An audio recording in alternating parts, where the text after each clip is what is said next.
I've seen people who have been bedridden, unable to move, unable to digest food, on liquid diets, histamine, mast cell, over the top, all the immune markers through the roof. And I know them now, and they're thriving and healthy and completely better. Wow. Completely better. They're not managing, they're really better. So we can't reset our nervous system because we're not laptops. But when struggling with conditions like ME/CFS or long COVID, it can feel like your whole system has crashed. And when doctors are out of ideas, you start to wonder like what is actually going to help. If you're tuning in here for the first time, I'm Raelan Agle, and this channel brings you the lived wisdom and the latest science that point the way to recovery from ME/CFS, long COVID, and more. And today I am so excited to welcome Irene Lyon over in Vancouver, Canada. She is a nervous system expert and one of the most respected voices in the field.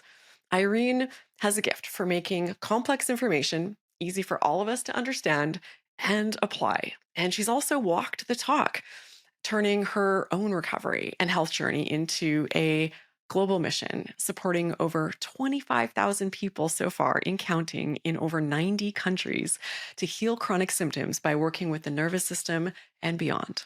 So in this conversation, Irene shares, how her understanding of healing has changed completely from pushing harder to learning how the body itself learns and why true recovery means going beyond the coping tools to re educate the nervous system, go deeper, integrate medicine and movement, and how to do it wisely and build real strength and safety from the inside out. Before we start this video, I have a small favor to ask you.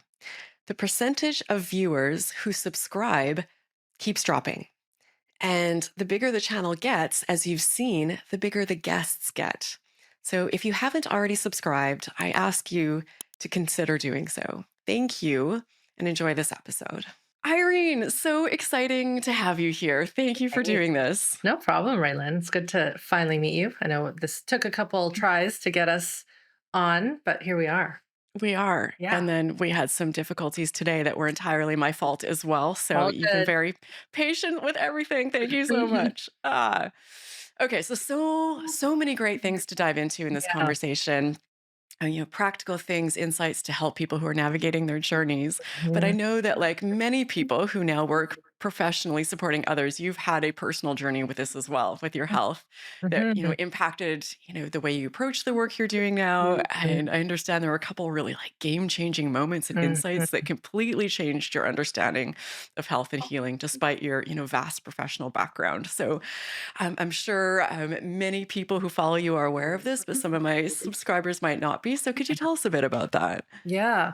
Well, there's a couple stories. I would say the one that really catapulted me into alternative healing, if we want to call it that, was I had some pretty bad orthopedic injuries in my younger years when I was a late teenager and in my 20s. And to keep that story short, because it's quite long, regular physical therapy, massage, it just wasn't enough. I had had a patella fracture, a cruciate tear on one of my knees, another cruciate tear on my other knee. I was a ski racer, big into sports, and I was doing everything, Raylan, like that they told me to do, and I was strong and I was fit, but I was in a lot of pain. And what I didn't know at the time, and this was 2000, so 25 years ago, which is nuts. I needed to rewire how I moved. I was aware kinesthetically, but there was so much tension in my body because of the accidents, the injuries.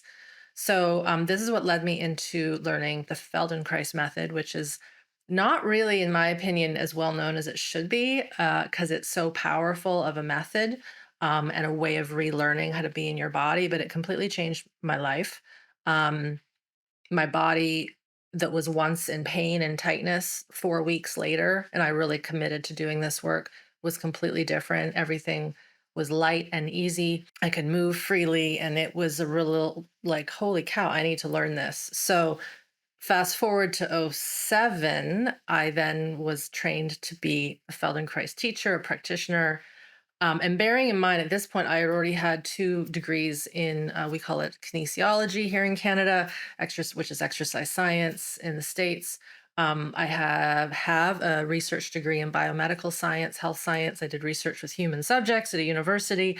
So I have the whole gamut of science and pathophysiology and all of this. And this really opened my eyes to this other way. The cool thing was Dr. Feldenkrais was also a scientist. He was keen on how the body worked, how the mind works, but he was ahead of his time, right? So the stuff that he was doing with his patients, or his, he called them students, in the 50s, 60s, 70s, and even in the 40s, was unheard of back then. Like, he was recovering people from stroke and paralysis and all these things. So that was like a huge initiation. And then I started practicing that work in conjunction with fitness and loved it.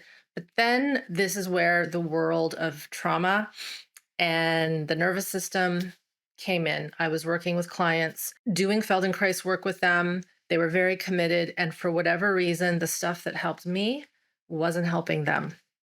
And so I was like, I'm missing another piece. And I was still really young at the time. So I had, in some ways, all the time in the world to keep going down these paths. That led me to the work of Peter Levine, which led me to the work of some of his prodigies.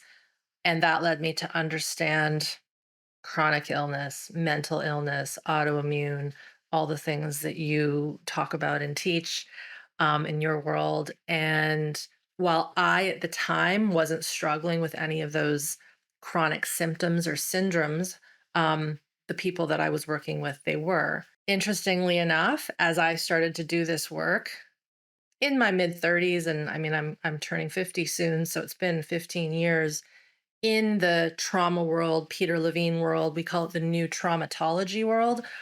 I unearthed all this stuff that I had no idea I was holding in my system from my accidents, from my early childhood, and a whole bunch of other things that we don't have to dive into right now. So I was kind of lucky in that I started working with my nervous system before I had a classic chronic illness or an autoimmune illness.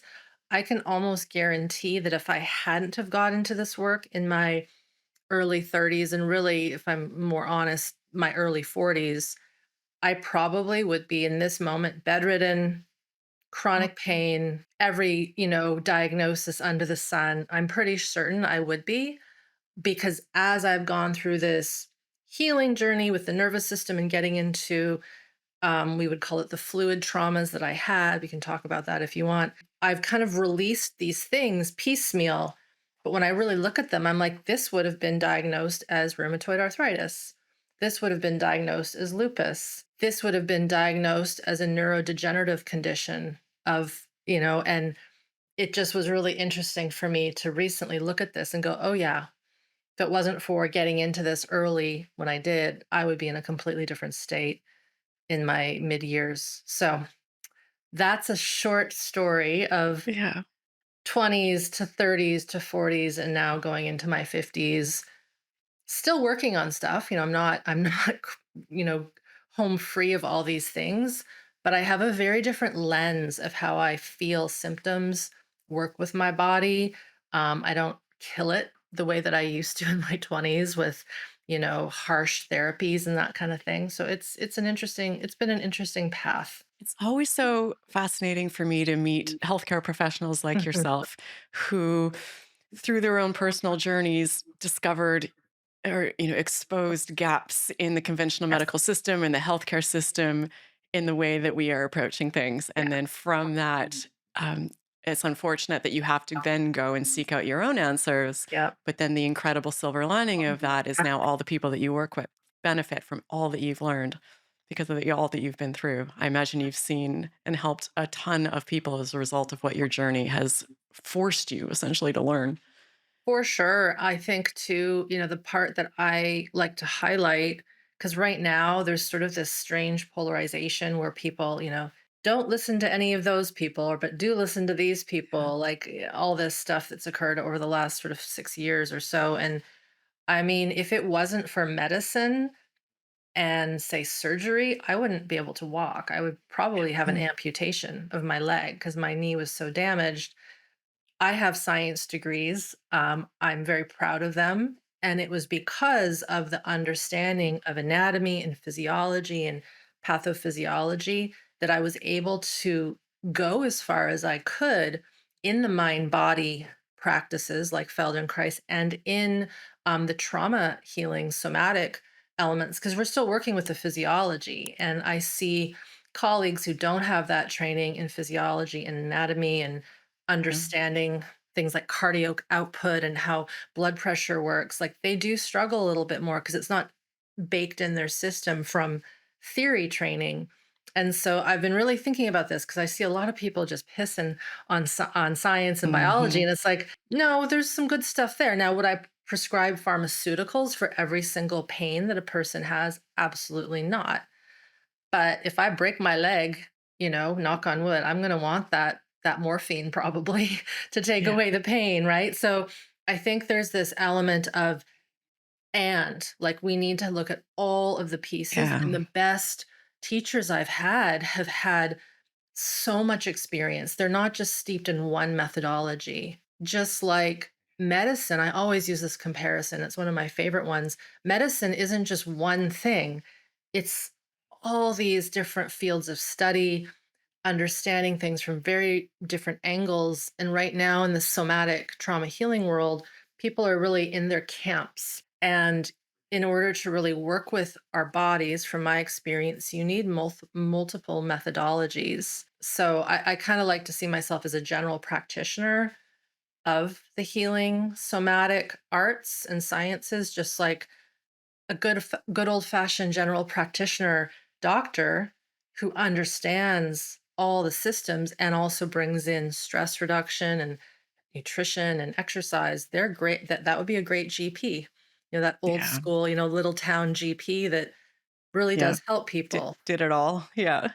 So yeah, Yeah. that's sort of, I'm really been thinking about that recently. I have as well, and I'm glad that you brought it up because Mm. many people completely discard the conventional medical system. I did myself after years of feeling like they couldn't help me Yeah, because in reality, in those moments for those specific they things, they couldn't. didn't have the information I was Yeah, looking for.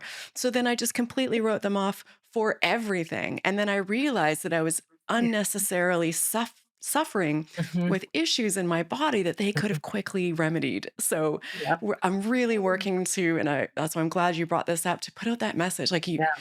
your doctor probably doesn't have all the answers, but they No. have some. So Yeah. it's important to keep working with them because you're only just going to hurt yourself Yeah. if you close yourself off to Yeah. all of the science that we have, incredible science and advancements Exactly. in medicine.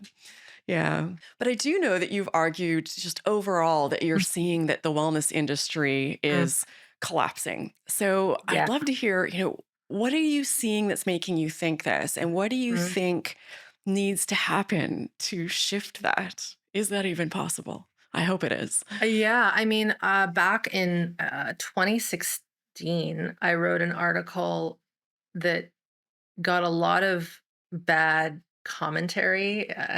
It was about how I was seeing that the mindfulness at that time, the mindfulness Mm, industry, I think I stated, is going to burst. It's a bubble that's about to burst, and I compared it to the financial crisis of 2008, right? And how that bubble bursted in the mortgage industries, and it collapsed the worldwide economy. And I don't know what made me think of that. I think I was watching the movie The Big Short. That's what it was. And I remember watching that movie going, wow, we're in that right now with this explosion of mindfulness and yeah. meditation, which are all very important, right? I've Hmm. done countless interviews with a very good friend who was a priest and then went into meditation, lived, in a monastery, monastic life. And we really dive into what is meditation, what is higher consciousness learning. It's very important.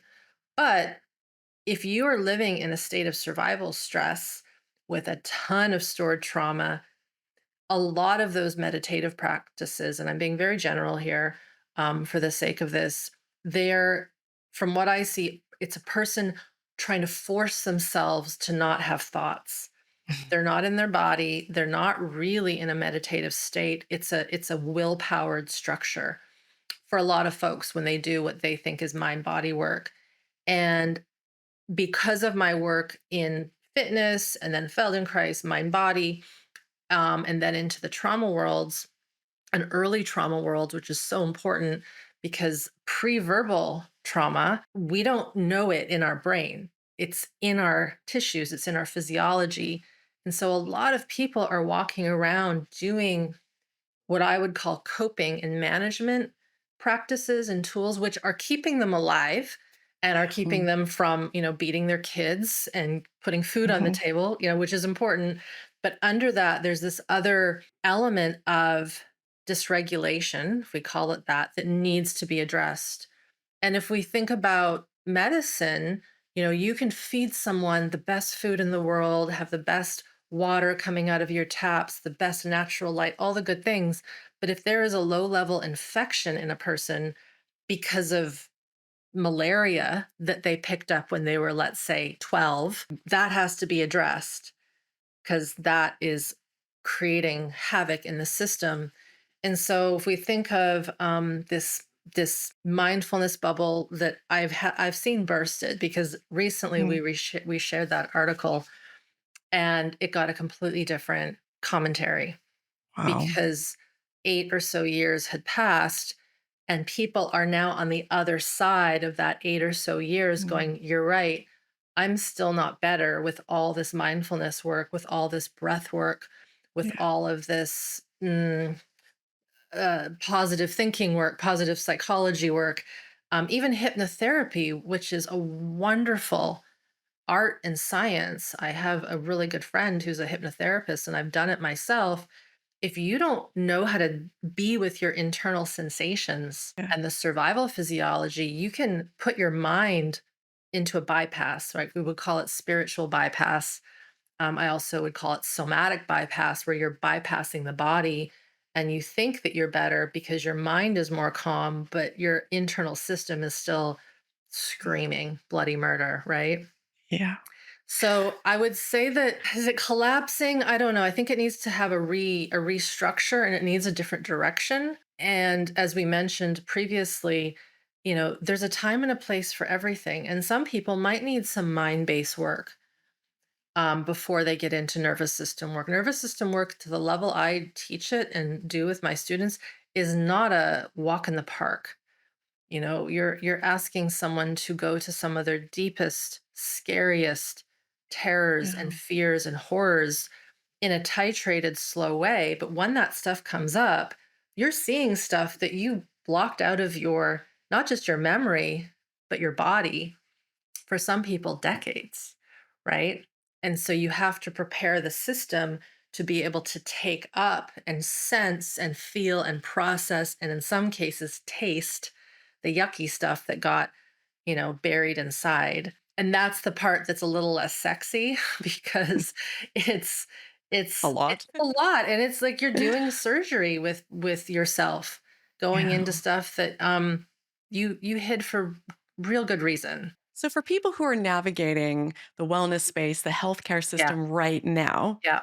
are there things that you see are going well and are really helpful and supportive of people? And also, are there still red flags that you're seeing? So, if someone Mhm. watching or listening right now Yeah. is, like they're in it, like, how do they navigate this? What should they be looking for? What's working? What is Yeah, yeah, it's to a be great careful of? great loaded question there. And go. Well, I'll answer this maybe in a couple parts. A lot of my senior students who are now training with me to become practitioners um, came from the health coaching world. So Mm. diet, energy work, even psychic work, nutrition, and even them who have all this training in nutrition and fitness and coaching, health coaching, they are stating if you don't get into the nervous system and understand your nervous system at a deep level, and not, again, I used the comment a moment ago, breath work. A lot of people think breath work is nervous system work. It's not. It's breath work. It's a Yeah. therapeutic way of Yes, if you have difficulty breathing with your lungs and you need to learn how to expand that volume, wonderful. But it's not going to reset. I don't like that word. It's not going to rewire, it's not going to regulate your nervous system. It Mm. might help calm it, but it's not getting to the gremlins that are Yeah. causing that. So all of these students that I have, they're kind of preaching the gospel, so to speak, of you've got to get into understanding your fight, flight, freeze, collapse patterns, which are driving for many people their insomnia, their health problems, their gut problems, their chronic fatigue.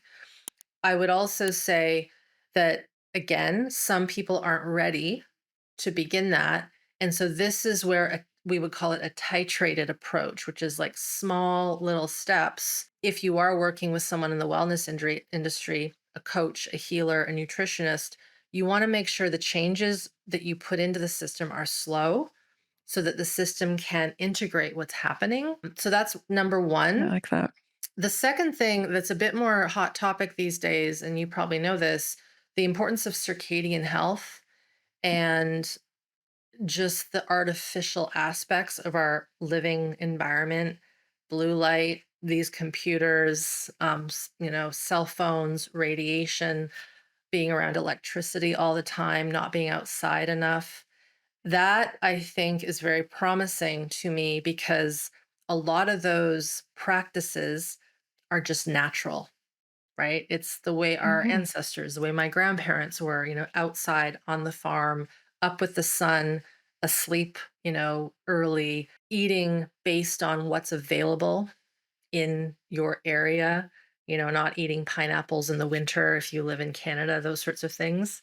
So that element of the wellness industry that's increasing, and I think that's good. But I'll also say people are getting a little fanatical around it too, just like with Yeah. anything, right? So, but I'm seeing positive things with that because it's also connecting people back to the earth. One thing that I'm seeing going maybe a little backwards, in the 80s and 90s, fitness was huge, right? Aerobics in the Mhm. 80s, strength training in the 90s, all of the balance tools and core training, and all that has a time and a place.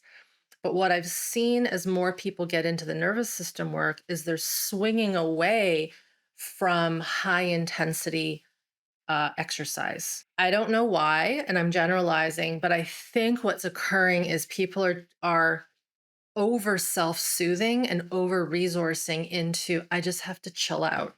I've been type A my whole life. I've been pushing, I've been overdoing it, and now I'm going to go the other way and underdo it. Now, if someone is healing from chronic illness, then yes, you got to take it slow and you need to do little baby steps like walking for 5 minutes might even be too much for some people.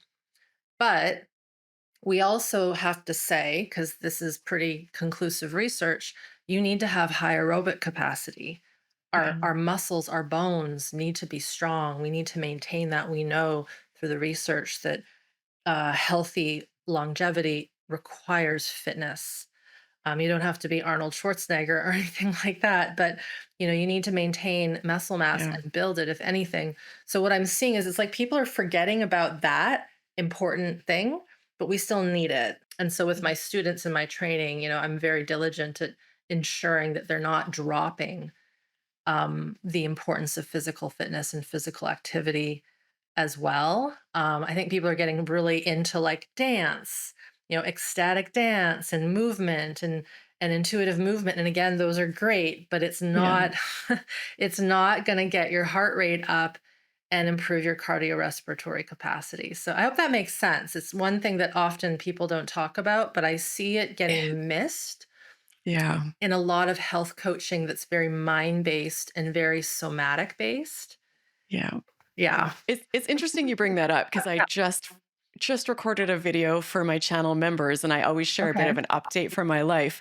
And Yeah. I was nervous to talk about this because I've Okay. gotten into a space where I'm much more focused on my diet, on the nourishing foods that I eat, on how much strength training I do every week, on how much cardio I'm doing. And I'm almost nervous to put it out there. And I'm saying this isn't for, if you're in the middle of long COVID, like this is not your focus. But as you come out of it and Yeah. return to normal life, it Yeah. does feel like it should be all about hanging out with the squirrels and doing meditation. I'm like, no, I like my like I need muscle mass, especially Yes. as I'm, approaching 50, and you need exercise, you Yeah. need like all this stuff matters. The physical Yeah. stuff matters as well. But I do, or even if it feels like if it's too much of a vigilant focus on it, that's gonna upset your nervous system. Like, well, it takes a little bit of vigilance and It discipline to stay does. on top of all of this stuff. Does. So which was the reason I started talking about it, because I'm like, Mhm. everyone seems a little bit lost as they come out of these conditions. They're Yeah. like, what do I do now? Yeah. I understand looking back that how I was living life before probably wasn't the best way. Mhm. And then I needed to be a certain way as I recovered. But what do I do now that I'm feeling good again? So it's, yeah, I I'm 100% get it. that's great that you were just talking about that, because the other thing I think is humans in the past didn't live as long as we're now living, because we have clean water and a solid, relatively solid food supply if you know how to buy the right food. And so Yeah. we're living longer. And so, because of hormonal changes, and there's this thought that as I get older, I need to be more sedentary. It's just this classic mindset. But, and I'm sure you've followed accounts in the social media worlds of individuals in their 80s who look better and are more fit than they were in their 30s. Yeah. And the body, and there's solid, it's called gerontology research. This is actually what my master's was in. Like, an elderly person can lift heavy weight. Now, you're not going to say to that person, go lift 100 pounds today without ever having learned how to do a squat, but it's there in the system Mm-hmm. to do it. Now, of course, orthopedic injury, and I know that too well, can hinder a person from doing some of these things, but there's always adaptations. But yeah, it's funny. I didn't think like I was going to share this today, but you led me down this interesting path. But it is this element of, a lot of times, if you get that physical vigor back, that vitality back, because you need life force energy to increase your heart rate and lift and push weights, you actually improve the mental state. And we know this. You Yeah. improve your visual acuity because you have to be alert when Mm-hmm. you're exercising. I also understand that some people can exercise and be completely clueless and not tuned in, and but so if you treat movement, physical activity, fitness with a real kind of meditative quality where you're really in it and feeling it and noticing your breath and feeling your heart rate, it can cross off a lot of the healthcare needs, as opposed to, okay, I got to go Yeah. do this and I got to do this. And then that might be the final thing I'll say in the healthcare space, to go back to your question, is we tend to partition things like, okay, this day is for meditation, or this time is for this practice.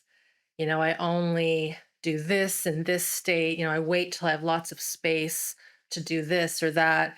And a real aware, self aware, focused individual can be in a meditative, nervous system based state when you're washing the dishes, when you're doing laundry, when you're driving your car. But we tend to think we need all this time. And to a certain degree, if you don't know how to connect with yourself, practice is essential. And this is what I teach in my courses. But what I want my students to get to is that they don't need the practices. This ability to self regulate, notice impulse, follow through with impulse occurs because they're integrating that theory and that knowledge into all aspects, not just when they're sitting quiet without, kids screaming all around them, that kind of thing. Yeah. So, this idea that we need a coach for all these different things, I think it's a nice idea, but you also Yeah. can't sustain it. You can't meet X amount of people each week to keep you accountable in all these elements of health. And this is why I think people fall off the wagon. They stop because the accountability isn't coming from internal, It's coming from an external source. It's keeping them on track because they know they have to check in with that coach or that person. But it also, I'm going to go a bit more macro. Our school system taught us that, right? Yeah. Like if we went to normal public education, which I did, you don't study it unless it's on the test. You don't get interested in a topic unless you're being graded on it. Um, and I think that's another thing that's really harming a lot of humans right now, at least in the West, is because of how we were taught how to learn. We typically don't know how to find something because it's internally interesting us. It's of interest to us. And so we don't put time to something because we haven't been taught that.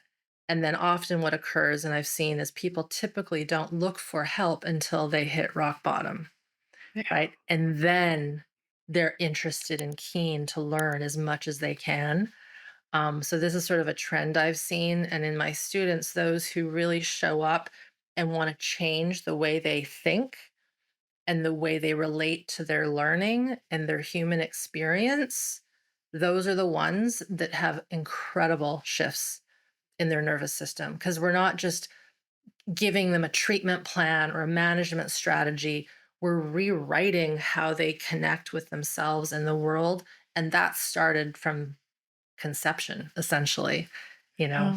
Yeah, and you can see how this is all understandably very overwhelming for people that face these conditions. Their health suddenly takes a nosedive. There's so Yeah. much information. They're in 100% like, I must rescue myself mode, and they're trying 19 different things, all the coaches, like you Yeah. mentioned. Yeah. I'm just thinking, like, to sort of bring it down to a more practical or daily level of what this looks like. Most of my viewers are facing conditions like chronic fatigue syndrome, ME, long COVID.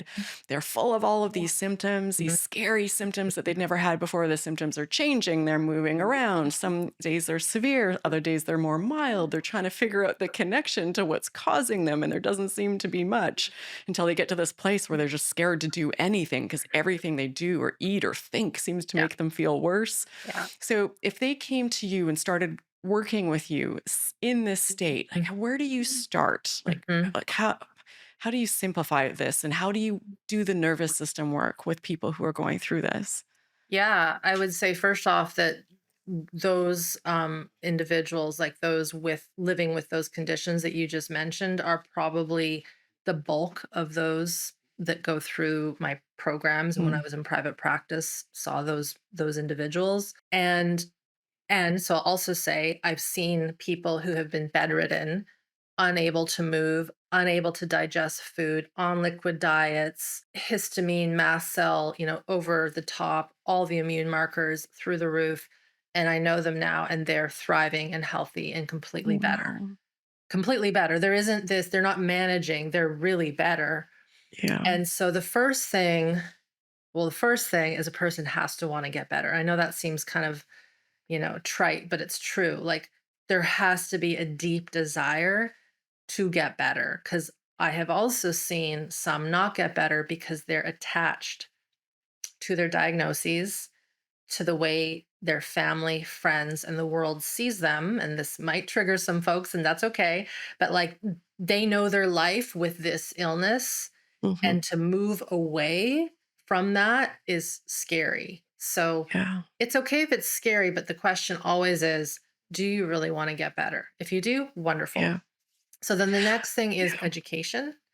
No practices, no anything, education. And the reason why, Raelan, is that we're not living in a natural world. And so a big part of Peter Levine's discovery back in the late 60s, and it is the name of his seminal book, Waking the Tiger, um, is that when we have a stressful event or a traumatic event, or we're living in this conditioned world that we're in, we don't release our survival stress. We store it inside. And so when the fight and the flight, but also the freeze, is trapped in the system, inevitably the system can't keep going and it collapses.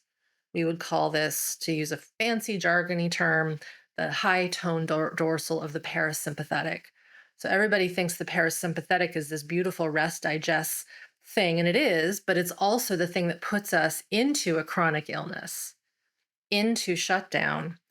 And so, what's occurring typically when you have the host of things that you mentioned, or one of them, you are living in a state of fight, flight, freeze, and collapse. It's like having the gas on and the brake on in a car at the same time. Eventually, the engine's just going to cop out and stop. So, education is important because then we have to go, well, why is this person living in this state of survival stress, fight, flight, freeze, shutdown? And typically there's early stuff, there's early childhood trauma, maybe in utero trauma, or it could just be the chronic stress of life.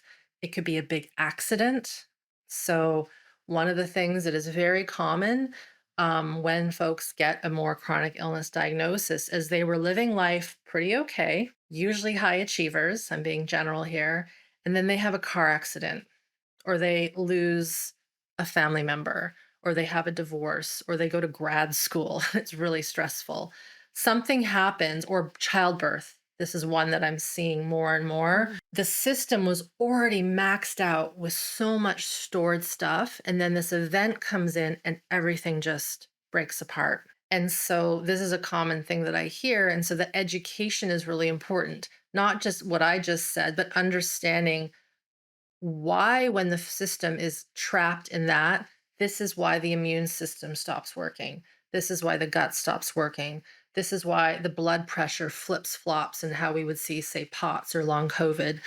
This is why the brain can't think because it's trying to figure out all of the trapped survival stress that's in the physical body, but also in the relationship of the environment. So if we grew up in an environment that was not safe, and it doesn't have to be like physical abuse. A lot of people think, oh, I didn't have trauma. If you have Mm. parents that are loving and give you everything you need, but they hate each other, or you have parents that are emotionally just sort of tone deaf and don't Yeah. relate to you, that's a big stress on a little person's system. Yeah. And so over time, we shut down and we store this stuff. So a lot of the education is super important, and then from there, the practices are vast. But some of the basic ones are learning how to reconnect to the environment, learning how to reconnect to what's called the interoception. That is key. So when we have a lot of these physiological symptoms, pain, burning, tightness, those are just some that come to my head. A heart rate that spikes, a heart rate that drops. We get afraid of what we're feeling, and then the fear makes it worse, and then the symptoms don't change, and then we kind of stay in this trapped cycle of not knowing what to do with these sensations, and then that leads to emotional dysregulation because sensations drive emotion. And so this is a lot that I'm saying, but it comes down to better being able to be with that internal awareness in conjunction with the environment, and knowing how to sense when things that are maybe real trapped trauma responses come up and out, and then knowing how to get them out of the system. And how that happens is so individual. It could be tears, it could be anger, it could be processing really terrible images, memories, it could be movement that needs to come out that didn't get to come out. um, Interestingly enough, Peter Levine, who founded Somatic Experiencing, his first ever client that gave him the idea of waking the tiger, she came to him because of fibromyalgia, chronic pain, insomnia, Oh. like all the things that are so common today. But this was in the 60s. And he traced it, even though she was in grad school, very stressed, very competent woman. He calls her Nancy in his book. He traced her initial traumas down to a tonsillectomy she had when she was a little girl, where she was masked with ether to put her under, and they had to hold her down. And this is a very common thing. Children get held down for medical procedures all the time, dentistry, Mm. vaccines, being put under, and they want to fight, but then the anesthetic comes over them, they go limp, they go into obviously a state of being unconscious. But that tiger that wants to fight and run is still in the system. And this is where one can improve diet, improve environment, improve relationships, improve mindset, even improve physical fitness. But if that little tiger or a lot of tigers are still stored in the system wanting to rage out and get out, it's just creating management in the system. And then this goes back to what I was mentioning with a lot of my students who are health coaches. They got into health coaching typically because they had their own illness. And then it wasn't until they got into deep nervous system work through my world that they actually got out, like fully out of their illness. Up until that point, they were just coping and managing. Um, so your question was, what do people, when they come, what would I say or do with them? That's a very kind of brief overview of what they would need to be interested in learning about. And then slowly, and by slow, I don't mean like over 3 months, I mean over years, slowly rewiring and learning, relearning how to build up an actual solid regulated nervous system. And that's what I teach. That's incredible. Yeah. I love that you have all of this available for people. If people wanted to learn even more about this, I know you have a lot of free Yep. resources, some paid programs. So, what do you have available for people Mhm. and where can they find this? I think one of the more comprehensive free trainings is called it's just called Healing Trauma. It's a 3-part video series. It is older. I'm quite younger in these videos, but it's Yeah. still a solid information. It's multimedia and it's video with visuals, me talking, and then that free training has one exercise, like one basic neurosensory exercise, so people can press play on that and be guided into some of these basics. And then from there, I have low fee classes, I have larger programs. I would say the one program that has brought people to the most level of full healing is called Smart Body, Smart Mind. Um, and this has been running for almost a decade now. So I started in 2012 with this stuff, which was around the time that I was deep in my trauma trainings and still in private practice. So it was being in private practice, Raylan, that made me realize, oh my goodness, it's not enough to just work with someone 1 hour a week, right? It's like, it's a false sense of hope that they think if they come see me once a week, that there's going to be this miraculous cure. And people got a little bit better, but they Yeah. never got to the degree of better that I've seen testimony from students that I've never even met in person. It's pretty incredible. And it's because the curriculum teaches someone how to go at their own pace, how to learn the theory, how to apply the lessons to their body so that their system, we like to say, can become their own medicine. So, yeah, there's so much on my site that I will put this out there. People can sometimes get overwhelmed. So, don't be overwhelmed. If you're not sure where to start, just email us and my team can, always guide people in the right direction. And then, of course, I'm on all the socials and all that stuff. Incredible. Yes, you have an Yeah. amazing YouTube channel and Yeah. just so many great things. So we'll make sure all of this is linked in the video description. So for people watching, listening, definitely take a moment to check that Yeah. out. I'm also thinking I'm going to link a video here. It was an interview I did with Dr. Deepak Ravindran, and he talks about some of the things you're talking about some of the gaps in the conventional medical Yeah. system, but how to work with them and do Yes, other things to supplement that. I think that's a definitely. really important takeaway from all of this. Love the work that you're doing. Thank you. So excited we finally got to Yeah. connect. I'm sure that this is going to help a lot of people. I hope we reach even more people with all of the resources that Mhm. you have available. And just so much gratitude to you for the work that you do and for being here and talking with me today. Thank you Mhm. so much, It was good Irene. to chat. You're so welcome. Yeah. And thank you to everyone who's watching and listening. And I hope to see you in this next video with Dr. Deepak Ravindran. Thanks, everyone.